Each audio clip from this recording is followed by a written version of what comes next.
Durante la Segunda Guerra Mundial, Hitler no solo pretende conquistar Europa, sino someterla imponiendo su ideología totalitaria y racista, con el fin de garantizar el triunfo final de los arios.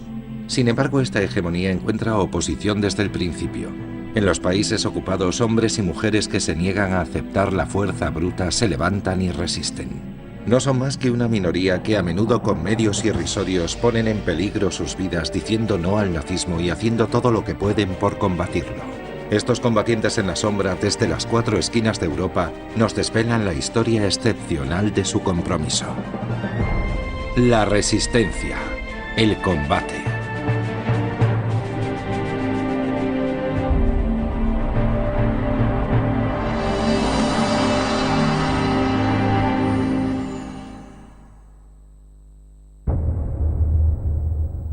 Un día les dije a los alemanes, yo estaba en una redada y les dije, ¿hacer la guerra? ¿Pero hacer la guerra a niños? ¿Y qué me respondieron? Si no quieres que te coman las chinches adultas, hay que aplastarlas con la bota cuando son jóvenes.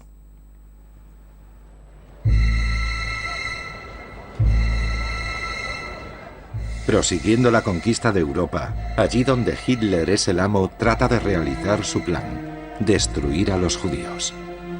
Después de haberles excluido, expoliado, reagrupado en guetos, marcado con la estrella amarilla, los nazis ponen en funcionamiento un programa de exterminio de todos los judíos. Esta solución, radical y bárbara, sobrepasa el entendimiento. Sin embargo, esta máquina de destrucción va a chocar a veces con la resistencia. Primero de los propios judíos, los que no se resignan a morir sin combatir, pero también de los resistentes que, a pesar del peligro, hacen todo por intentar arrancarles de las garras de los nazis.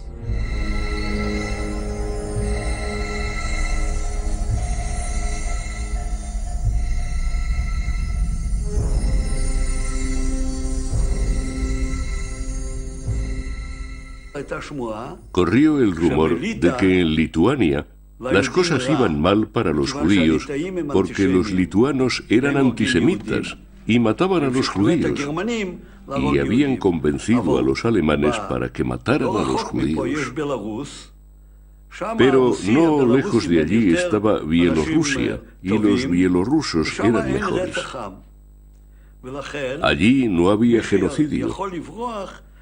Por consiguiente, los que pudieran huir debían ir a vivir a Bielorrusia. Y así se formó un pequeño grupo de profesores, de amigos de mi padre, con algunos estudiantes y otros jóvenes. Serían unos 15, no recuerdo exactamente. Y mis padres les convencieron para que llevasen con ellos a sus 2 hijos mayores. El objetivo era huir del gueto y llegar a un pueblo de Bielorrusia.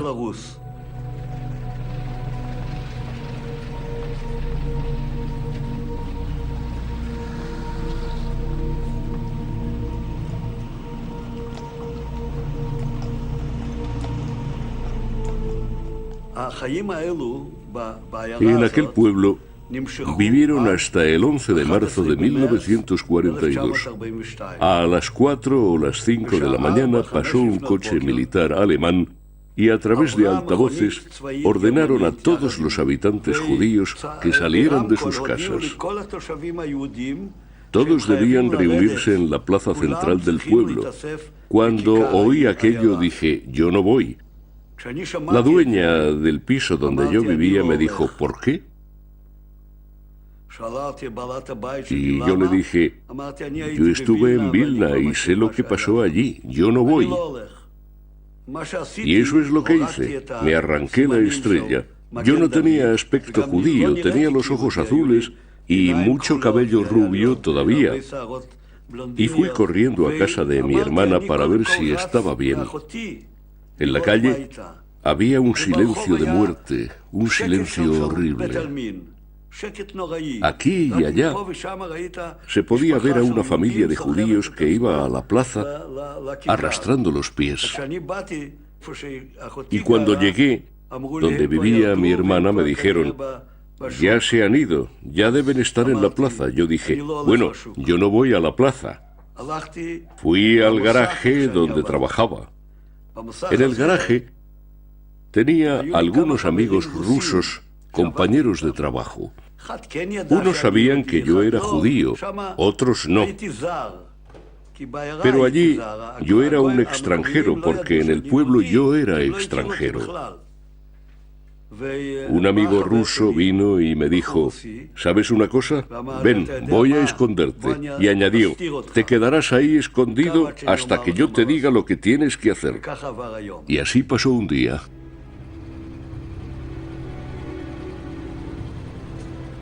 Hacia las 3 o las 4 de la tarde me llamó y me dijo: sal de tu agujero, tengo que enseñarte algo. La gente todavía estaba trabajando. Yo salí. El garaje no era de piedra, sino de madera. Y entre las tablas de madera había ranuras por las que se podía ver el exterior.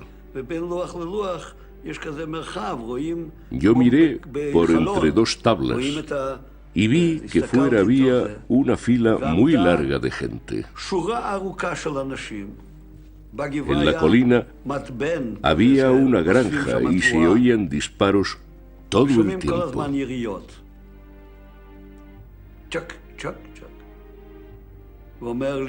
Me dijo: ahora entra. Allí es donde disparan contra los judíos. Volví a entrar en mi agujero. ¿Qué podía hacer? A las 4 o las 5 de la tarde, cuando ya caía la noche, hubo un fuego terrible en la granja. Los alemanes la habían quemado con todos los cadáveres.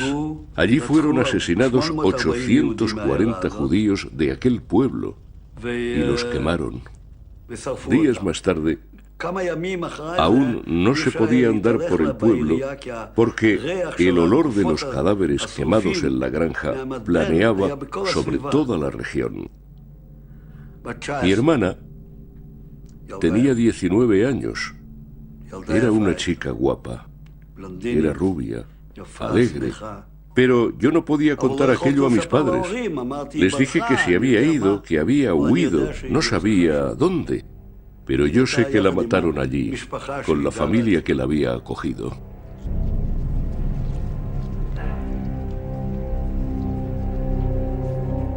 El exterminio sistemático de judíos empezó en el este en el verano de 1941. Grupos especiales de las SS vuelven a utilizar el método ya practicado de los pogromos. Incitan a los autóctonos al pillaje y al asesinato. En julio de 1941, en Zlotzow, Galicia, los alemanes contemplan cómo los nacionalistas ucranianos asesinan a 3.000 judíos. Pero los burócratas nazis opinan que estas formas de destrucción tienen una eficacia mediocre. Para obtener un mayor rendimiento, sitúan en todo el frente este unos grupos móviles de asesinos, los Einsatzgruppen, con el fin de realizar ejecuciones en masa. Los judíos son su objetivo principal: hombres, mujeres y niños.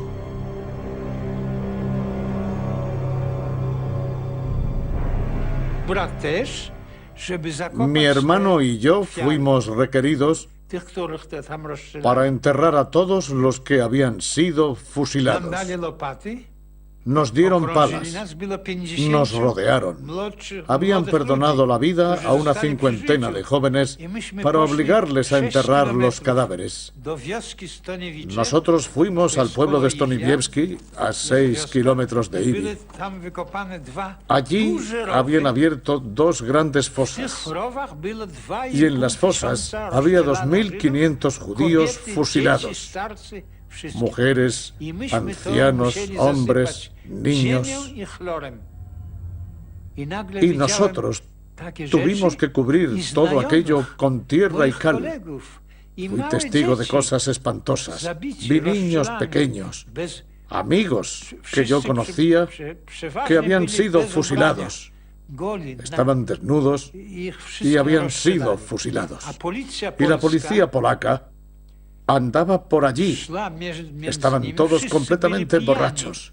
De pronto, uno de los policías, que había estado en la misma clase que mi hermano mayor, me reconoció. Se llamaba Franciszek Żukowski y me dijo en polaco: Misza, ¿tu familia vive todavía? Le respondí: sí, mi familia todavía vive. Bueno, por esta vez os habéis librado, respondió. Estaba borracho, perdido y seguía disparando sobre los cuerpos que aún se movían. Después enterramos, cubrimos de tierra a aquellos 2.500 judíos. Volvimos al pueblo totalmente traumatizados, absolutamente conmocionados. Mi padre, que era médico, me puso incluso una inyección porque no conseguía dominarme. Estaba completamente desorientado.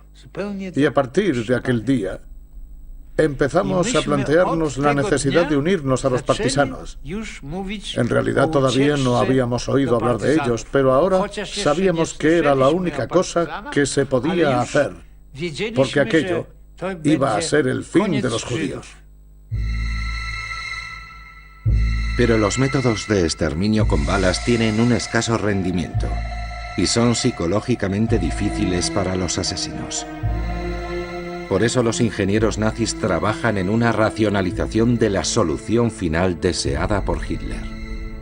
Para llevar a cabo este criminal programa, ponen en marcha una industrialización de la muerte en campos donde los judíos van a ser exterminados mediante gases tóxicos y después incinerados. En enero de 1942, en Wannsee, en la periferia de Berlín y bajo la dirección de Reinhard Heydrich, los responsables nazis de diferentes ministerios definen las modalidades de aplicación de la solución final de la cuestión judía. El objetivo es el exterminio total de los judíos de Europa, es decir, 11 millones de personas. A partir de marzo de 1942, los judíos son deportados en masa hacia unos campos que en esos momentos muchos ignoran que son en realidad fábricas de muerte.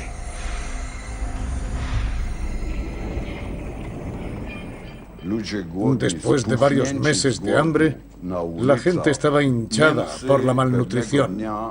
Los alemanes informaron que quien se presentase voluntariamente en el lugar de la reunión, cerca de la vía del ferrocarril, recibiría medio kilo de mermelada y 2 hogazas de pan.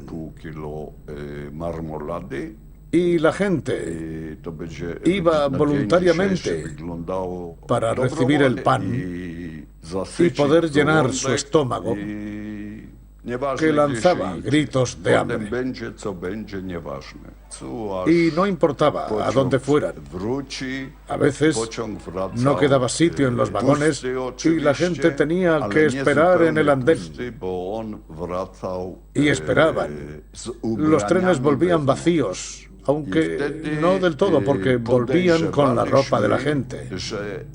Y en aquel momento empezamos a sospechar dónde habían ido todas aquellas personas. Pero los alemanes eran muy refinados, hasta el punto de obligar a la gente que había partido a escribir cartas a sus familias o amigos. Y las cartas eran enviadas posteriormente, cuando aquellos desdichados ya hacía tiempo que habían muerto. Un día se llevaban a los viejos del gueto. Los alemanes siempre se inventaban historias, los llevaban a algún sitio donde estarían mejor porque eran viejos, necesitaban más sitio y tenían que poder vivir mejor. Después cogían a los niños para llevarnos a las colonias y ya no volvían. Y siempre tenían una buena excusa, decían: hemos llevado a los niños a colonias de vacaciones especiales con los niños de otros guetos. Están felices, se divierten, juegan.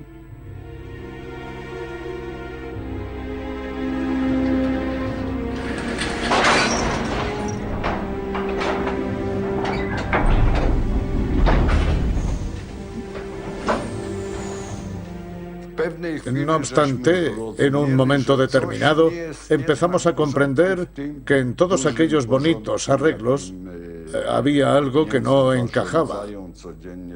Enviamos un hombre para que siguiese al tren y fuese a ver más de cerca qué pasaba con las personas que partían en aquellos vagones. ¿Y qué es lo que vio? A decir verdad, no gran cosa. Pero vio al menos que el convoy ferroviario llegaba, entraba en un campo cerrado, que no iba más allá, y salía vacío. Pero lo que no podían disimular los alemanes era el olor de los cuerpos quemados, de los cuerpos incinerados, porque no podían ocultarlo. La gente aún se hacía ilusiones y nos decía: no, eso no es posible, no es posible que los alemanes nos maten. ¿Cómo van a hacer eso?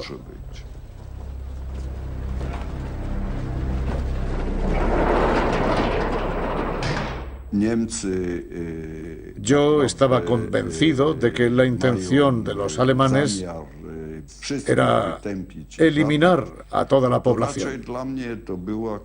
Ante tal evidencia, la cuestión que a mí se me planteaba era cómo morir, en las cámaras de gas o de otra manera. Y yo decidí morir con las armas en la mano. Además, de paso, tal vez pudiera matar a un alemán o a varios antes de morir. No había ninguna razón para privarse de ello.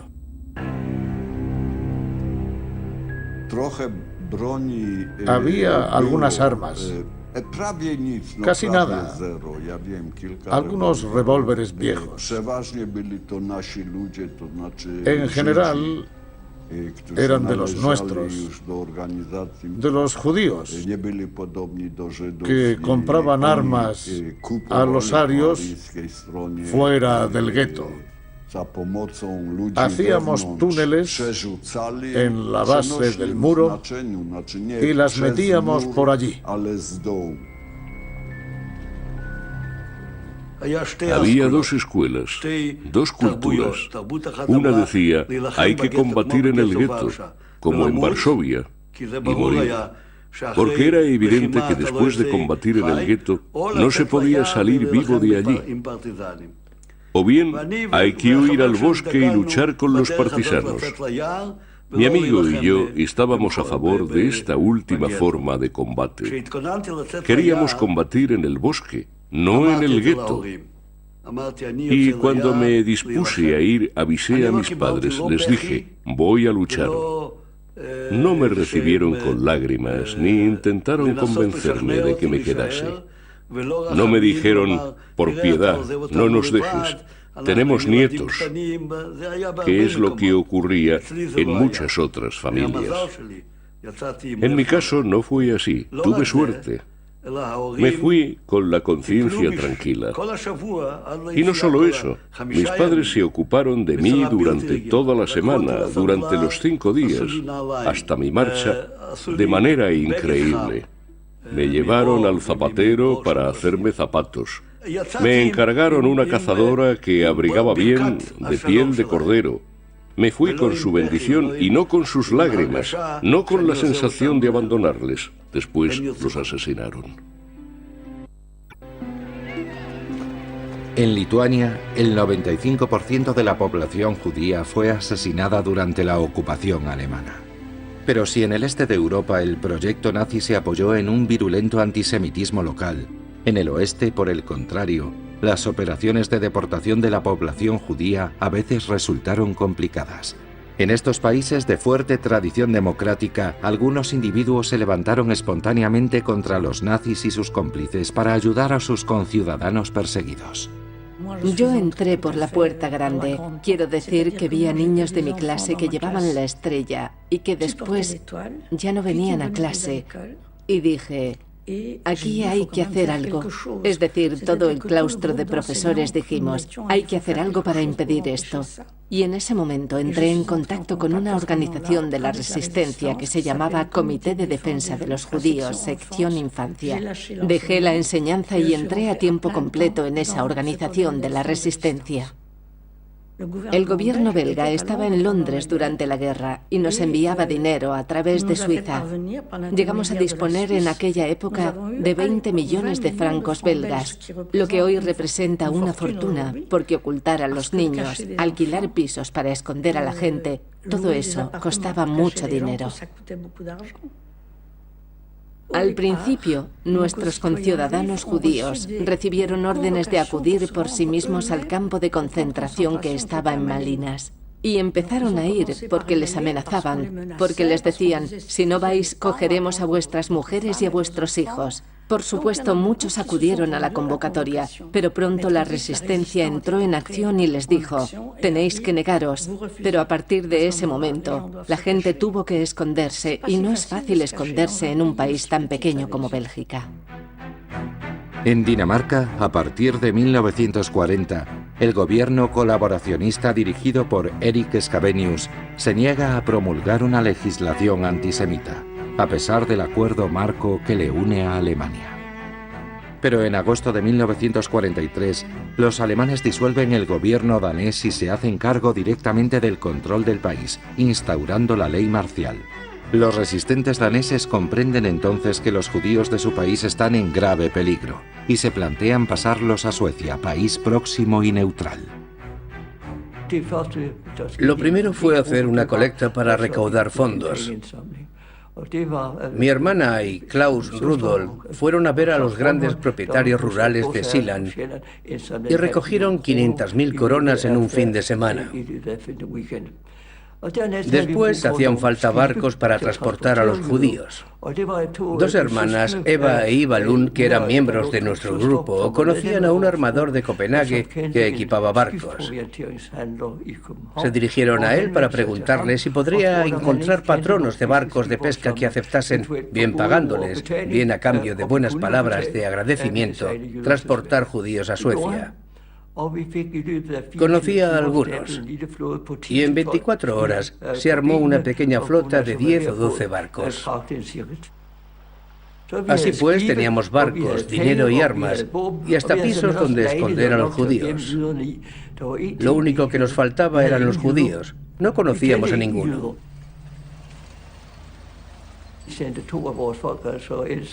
Entonces enviamos a mi hermana Elizabeth y a Ben a que buscasen en los patios traseros del barrio donde solían vivir los sastres, los zapateros y los judíos pobres. Después, poco a poco, empezaron a circular rumores de que había gente que quería ayudar a los judíos. A partir del momento en que algunos conocieron la dirección, pasaron la información a los demás. Y todos acababan siendo acogidos en nuestro apartamento de estudiantes.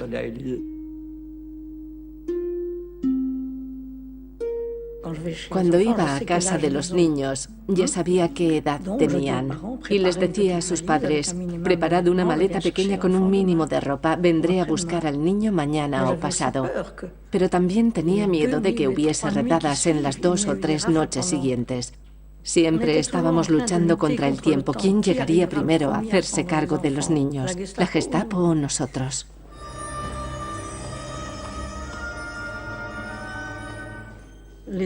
Conmigo los niños nunca lloraron, nunca. Era como si su subconsciente entendiese que tenían que pasar por aquello para sobrevivir. Los niños no lloraban. ¿Sabéis, pequeños? Les decía, vamos a ir al campo. Allí podréis comer bien y veréis vacas y terneros y cerditos y gallinas.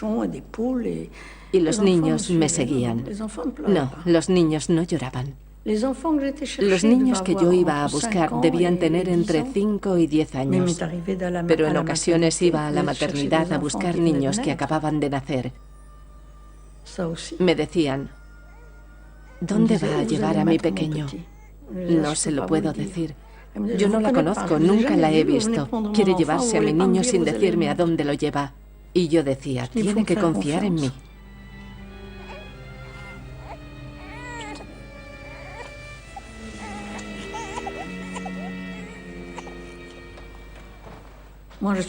Iba a buscar niños en barrios donde las calles estaban cortadas por camiones. Hacían bajar a la gente a puntapiés, a patadas con sus botas. Yo las atravesaba con bebés de pocos meses, cruzaba controles de soldados de la Gestapo en las calles de Bruselas.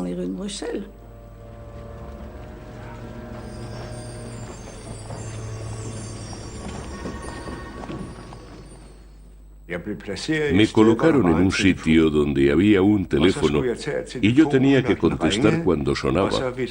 Al otro extremo del hilo había un hombre o una mujer que decía: tengo 4 gallinas y 2 pollos. Y yo tenía que responder: de acuerdo, voy a buscarlos. Y tenía que llamar a otro número de teléfono y decir que tenía 4 gallinas y unos pollitos que esperaban que los fuesen a buscar. Naturalmente, se trataba de judíos. Íbamos a buscarles a casa de sus padres. Les dábamos una identidad falsa, pero teníamos que conocer su verdadera identidad, saber quiénes eran sus padres y dónde vivían. Todo eso lo anotábamos. Había un cuaderno donde poníamos el verdadero nombre de los niños con un número de código y otro cuaderno donde escribíamos el falso nombre del niño con el mismo número de código. Además, teníamos un cuaderno con todas las ONG, las organizaciones, los orfanatos. Los orfanatos también tenían un número de código. Un cuaderno de valor incalculable que se guardaba en una caja fuerte, en una casa de la que ni siquiera yo conocí nunca la dirección.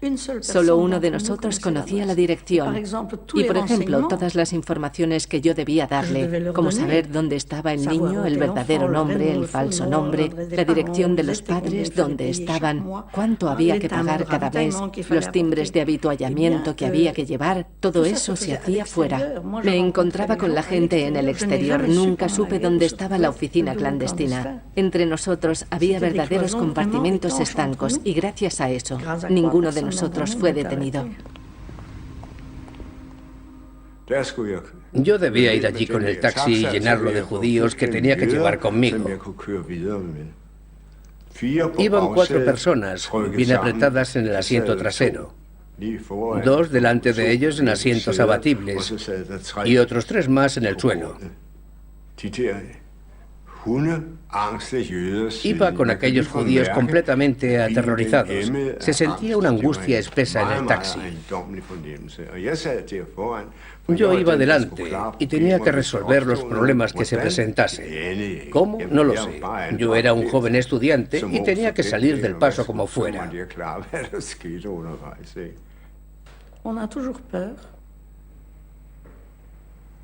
Siempre teníamos miedo y no dormíamos mucho. Lo que recuerdo es que no dormía mucho. Nos acostábamos tarde, nos levantábamos a las 5 de la mañana. A veces dormíamos en las estaciones. Ese es el peor recuerdo. Yo hacía largos viajes en tren con los niños y les decía: tú ya no te vas a llamar Ruth, te vas a llamar René. Ya no te vas a llamar así. Había niños de 10 años que preguntaban por qué es malo ser judío. ¿Y qué se puede responder a un niño que pregunta eso? ¿Por qué es malo ser judío? Yo les decía: no es malo, incluso está bien. Hay personas extraordinarias en la comunidad judía. Y les citaba nombres de sabios y de artistas. Pero es duro para un niño no lo entiende, pero se adapta con extraordinaria rapidez a la situación. Siempre he admirado la capacidad de adaptación de aquellos niños. El tren se detuvo en pleno campo y subieron unos alemanes. Pero no eran alemanes de la Gestapo, era lo que llamaban la Wehrwestel, es decir, alemanes que buscaban jóvenes que se negaban a ir al trabajo obligatorio. Ellos veían niños y no era eso lo que buscaban. Solamente me pidieron los papeles a mí y me preguntaron qué hacía. Yo era institutriz, además lo decía mi carnet de identidad, y los niños estaban enfermos y yo los llevaba a una casa de reposo. Eso era todo. Cuando había un niño judío escondido en una casa, en un pueblo, decían: nosotros también queremos esconder judíos. O sea que finalmente yo tenía solicitudes. Y se extrañaban mucho cuando llegaba con niños. Un día que llegué a las Ardenas con un niño precioso con el pelo rizado, me chocó mucho que la gente dijese: ¿es judío? Yo dije que sí. Pues es como los demás niños. Y yo dije: ¿y qué pensaban ustedes? ¿Que tendría cuernos y rabo? Estaba furiosa. La gente no se daba cuenta de nada. Hubo unos judíos que habían tratado de huir del país por su cuenta.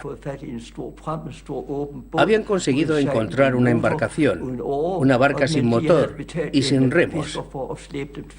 Pidieron al pescador dueño de la barca que les pasara el estrecho. El pescador les remolcó hasta la mitad y una vez que cobró el dinero cortó la cuerda y les dejó a la deriva. En aquel lugar o se ahogaban o les cogían los patrulleros alemanes. Por suerte, uno de nuestros barcos, que acababa de transportar judíos a Suecia y venía de vuelta a Copenhague, encontró a aquellos 14 judíos a la deriva y los llevó a Suecia. Es el único acto de traición que pudimos constatar. La cuestión pendiente era qué hacer con el pescador que había traicionado a los judíos si le encontrábamos. Y la respuesta fue que lo único que se podía hacer era liquidarle. Gracias a la resistencia danesa, sobre una población de 8.000 judíos, más del 90% consiguió escapar de la máquina alemana.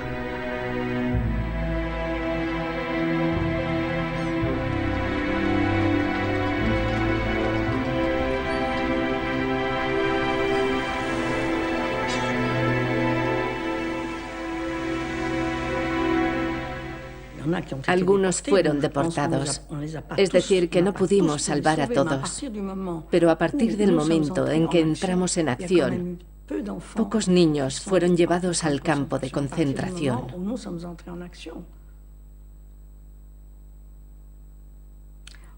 En total, nuestra organización ocultó entre 2.500 y 3.000 niños.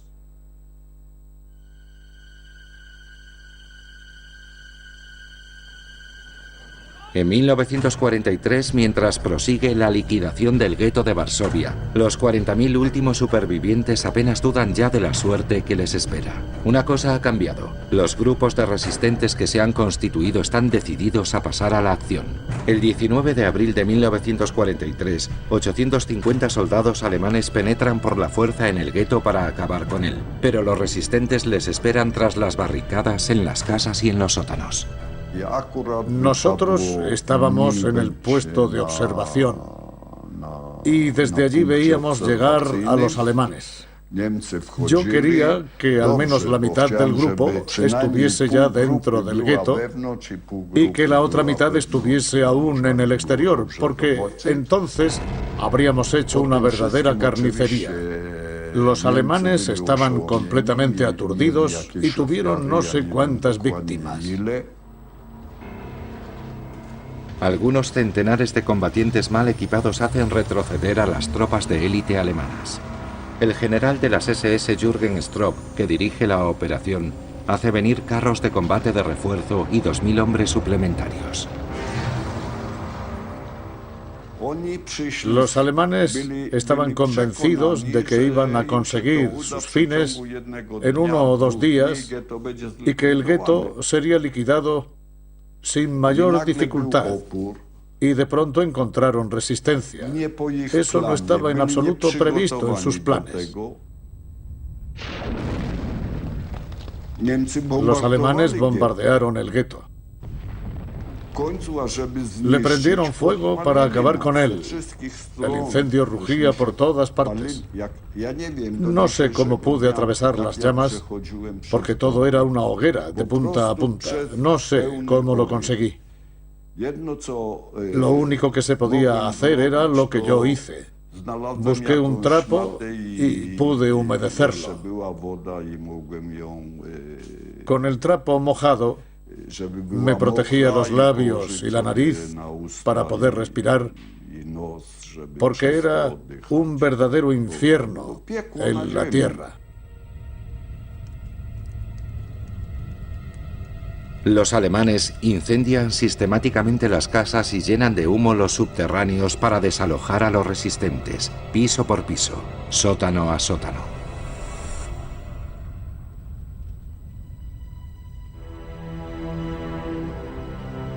Durante los combates mueren unos 7.000 residentes del gueto, 6.000 quemados vivos. Los alemanes deportan a los campos de la muerte a los supervivientes. Pero a pesar de aquel diluvio de medios letales, un centenar de combatientes sigue resistiendo. Rápidamente comprendimos que teníamos un gran problema y nuestro problema era que seguíamos estando vivos. Vinieron a verme y me preguntaron si me prestaba voluntario para intentar pasar al lado ario y transmitir a nuestro jefe, Antek, una descripción del gueto, de informarle. Así fue como entendí el sentido de mi misión. Yo sabía que dentro del gueto había gente que esperaba que yo actuase y cuya suerte dependía de mí. Así pues, me puse en contacto con Antek y me entrevisté con él aquella misma noche.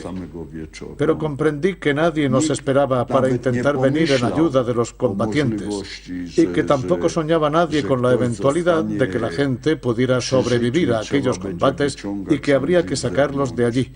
Confieso que me dejó estupefacto.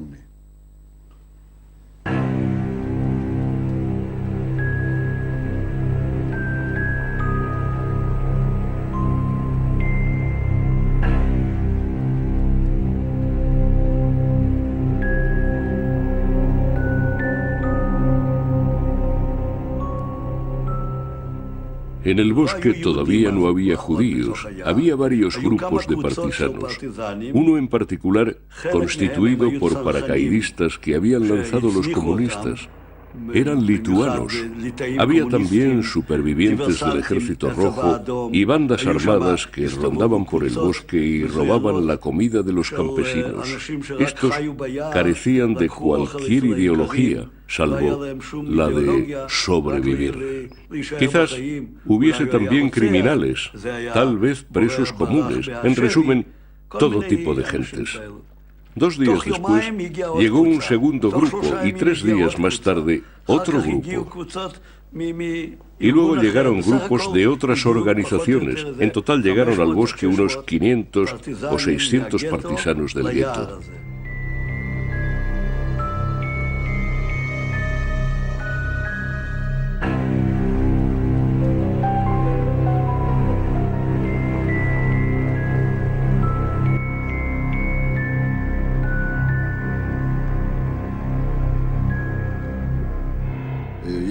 Volví al gueto el 8 de mayo con 2 alcantarilleros.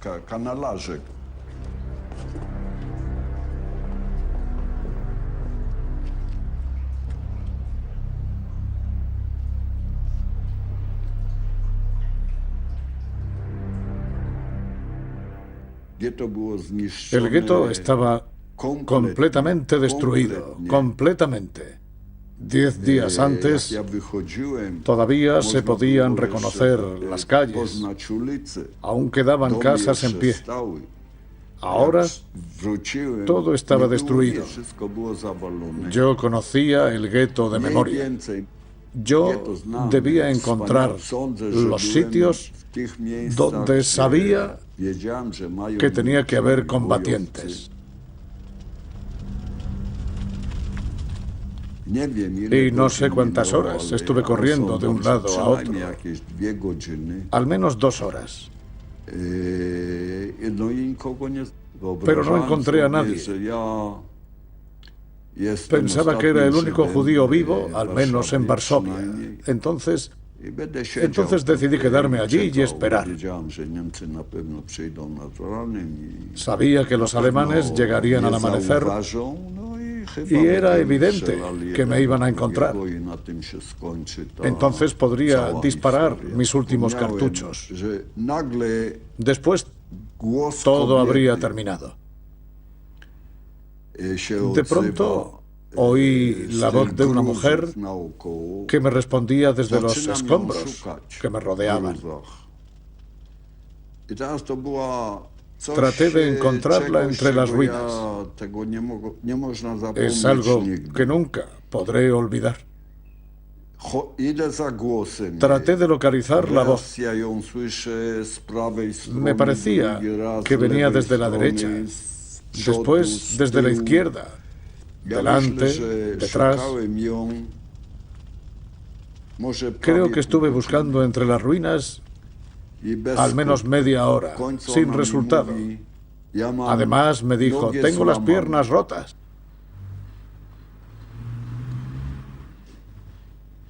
Y la verdad es que no conseguí encontrarla entre aquellas ruinas. No supe dónde estaba. En fin, fue algo fantasmagórico. La dejé allí y seguí mi camino. Y volví a las alcantarillas. Abajo me esperaban mi camarada Richek y los alcantarilleros. Supongo que mi voz no tenía nada de humana cuando en un susurro dije, nos volvemos. Caminamos unos 5 minutos, algunas decenas de metros, poco más. Y de pronto tuve la sensación de que oía murmullos. No voces, sino murmullos en las alcantarillas. No sabía quiénes eran. Quizás alemanes. No obstante, decidí gritar alto y fuerte la contraseña. Quizás alguien me respondiese. Tenía el revólver en la mano listo para disparar. Al cabo de un instante y sin dar crédito a mis ojos, me encontré un grupo de una decena de personas. Entre ellos estaba mi mejor amigo, un joven que tenía quizás un año menos que yo. Estábamos en el mismo grupo de combate. Me contaron todo lo que había pasado durante mi ausencia, desde que salí del gueto hasta aquel encuentro. Y me di cuenta de que había que hacer absolutamente lo que fuera necesario para sacar de allí y salvar a los que aún quedaban vivos. Pero, ¿cómo hacerlo?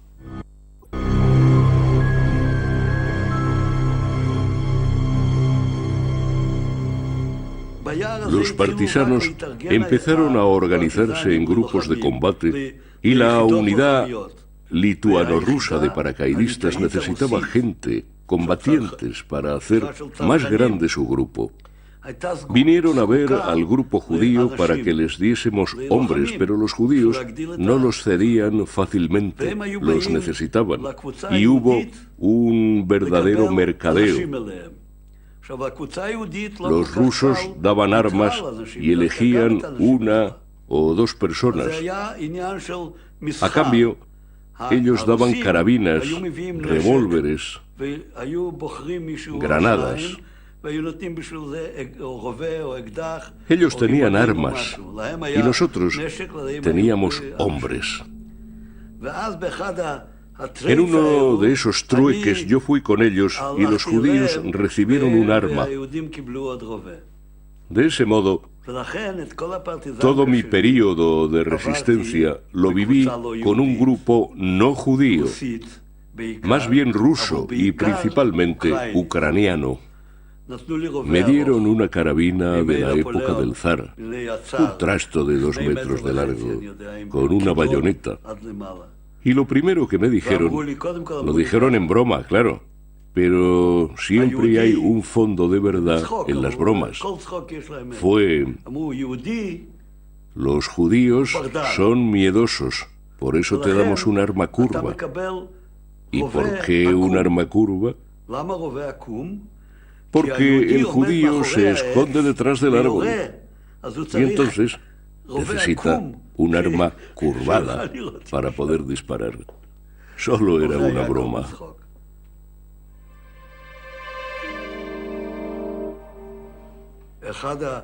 A uno de los batallones llegaron unos judíos que se habían escapado de una aldea y que querían unirse a los partisanos.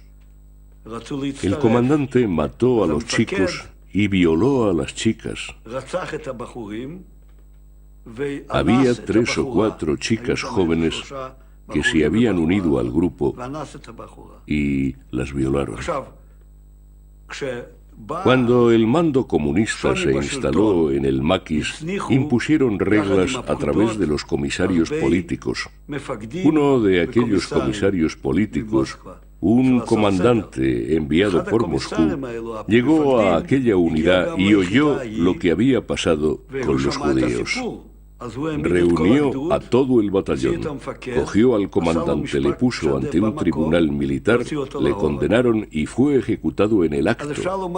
Por lo tanto, se puede decir que había antisemitismo y también antisemitismo, no sé. Pero había antisemitismo, sin duda alguna. Por lo que a mí respecta, yo tenía la sensación de que si eran antisemitas, delante de mí lo disimulaban. Yo no sé, era joven, tenía 18 años y trataba de portarme bien. Siempre me presentaba voluntario. Tenía la idea de que por el hecho de ser judío debía ser más heroico que los demás.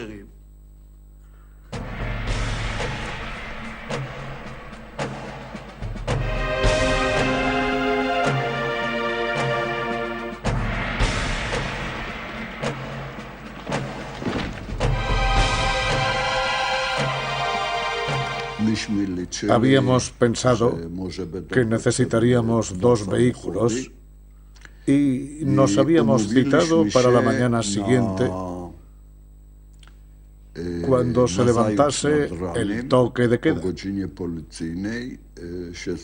Nos encontraríamos cerca de una boca de alcantarilla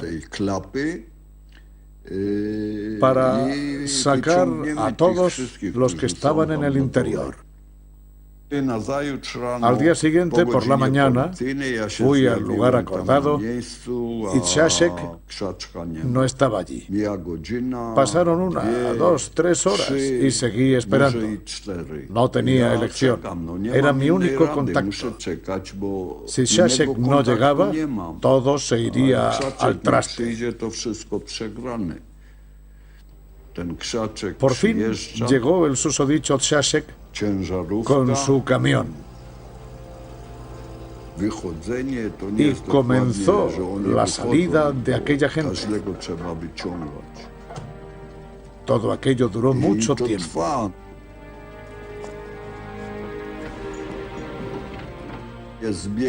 La gente se agrupaba alrededor.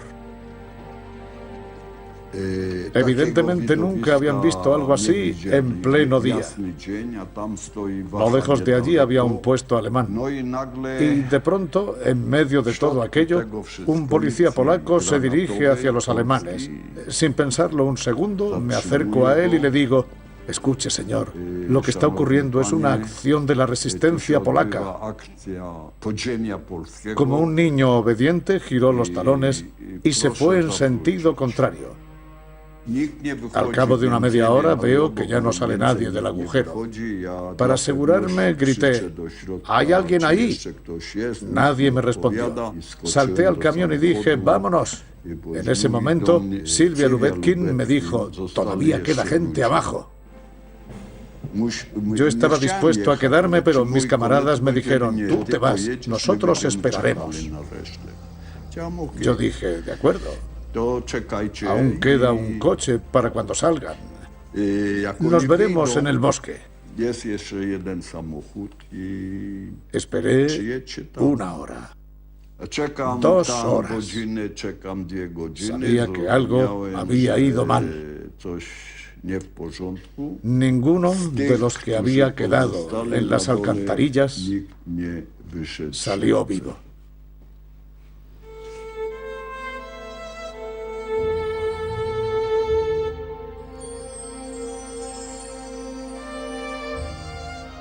De los varios centenares de combatientes que habían hecho frente a más de 2000 Waffen-SS durante 3 semanas, solo una quincena consiguió salir del infierno. Ari Wilner, uno de los camaradas de Sinha muerto en combate, había dicho: nosotros no queremos salvar nuestra vida. De aquí nadie saldrá vivo. Lo que queremos es salvar la dignidad humana.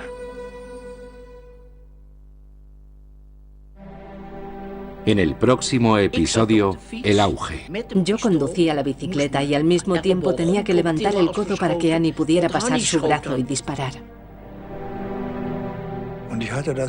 Yo había dicho a la Resistencia que si me proporcionaban una bomba de relojería, podría colocarla en uno de los magníficos jarrones y hacer que explotase todo el alto mando.